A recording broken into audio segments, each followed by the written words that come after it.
హైడ్రా అన్నది ఒక high drama అని నేను కోర్టులో ఈరోజు రుజువు చేశాను.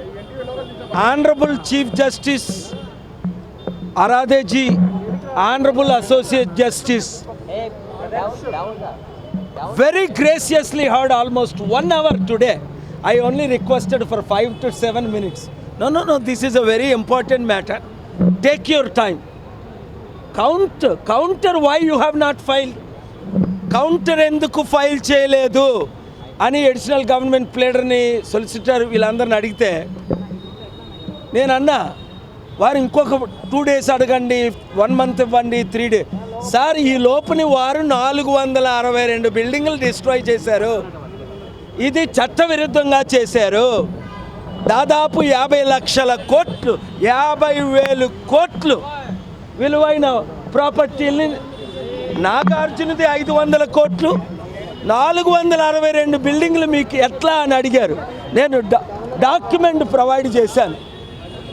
సో గుడ్ న్యూస్ ఏంటంటే ఇప్పుడు వారు అబద్ధం ఆడారు, కంటెంప్ట్.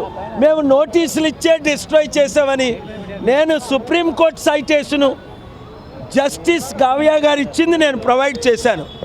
ఏమని 2022 నుంచి ఇప్పటి వరకు సుప్రీంకోర్టులో గైడ్ లైన్స్ అక్టోబర్లో ఇచ్చింది ఏంటంటే, యూపీ గవర్నమెంట్ బుల్డోజర్ పెట్టి బిల్డింగ్లు డిస్ట్రాయ్ చేస్తుంటే కన్విక్టెడ్ క్రిమినల్స్ కూడా డిస్ట్రాయ్ చేయకూడదు.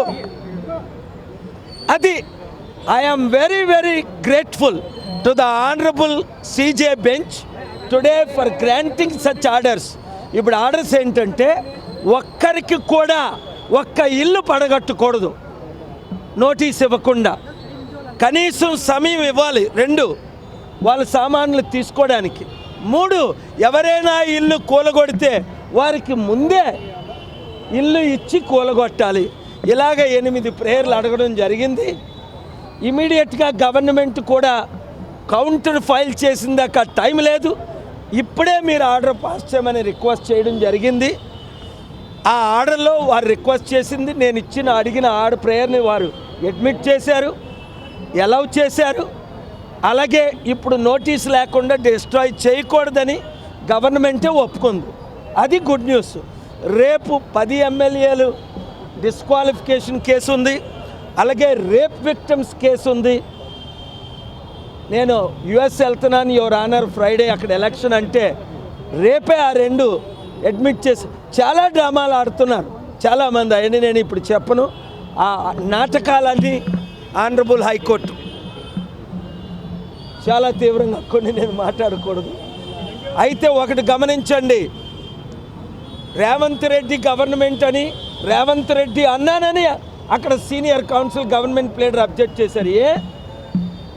యువర్ లార్డ్ అనాలా రేవంత్ రెడ్డి? నేను కోర్టు సీజే గారినే యువర్ ఆనర్ అంట. ఎందుకంటే యేసు ప్రభు తప్ప నాకు ఇంకో లార్డ్ లేడు ప్రపంచంలో. సీజే గారినే యువర్ ఆనర్ అనేటప్పుడు రేవంత్ రెడ్డి గారు, సీఎం గారు యువర్ మ్యాజెస్టీ అనమంటారా? 3 సార్లు నేను రేవంత్ రెడ్డి గవర్నమెంట్ అన్నాడు. తమ్ముడు, ఎందుకు ఇవన్నీ ఈ డ్రామాలన్నీ ఆపు. నువ్వు 462 బిల్డింగ్లు కూర్చావు, మనం 4000 బిల్డింగ్లు కడదాం. కూల్చడం ఎవడైనా కూల్చుతాడు, నువ్వు కట్టి హీరోవు. హైడ్రా అన్నది మంచి ఐడియా, కానీ నాగార్జున కూల్చేసి మీ తమ్ముడు బిల్డింగ్లు కూల్చావా? అది అవినీతి కాదా? ఆర్టికల్ 14 వయలేషన్ కాదా? ఈక్వాలిటీ డిస్క్రిమినేషన్ కాదా? నన్ను చంపుతారా, బెదిరిస్తారా? నేను బెదిరిపోతానా? ఒకసారి రాజశేఖర్ రెడ్డి చూడు, ఒకసారి ఆ కోర్టులో నేను ఏం ప్రొడ్యూస్ చేస్తున్నాను అన్ని చేస్తున్నాను. చూడండి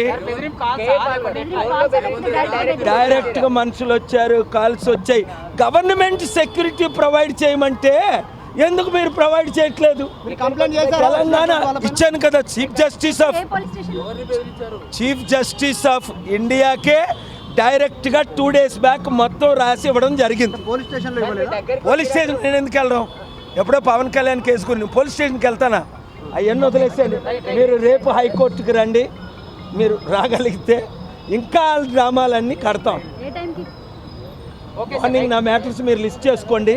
థ్యాంక్ యూ వెరీ మచ్.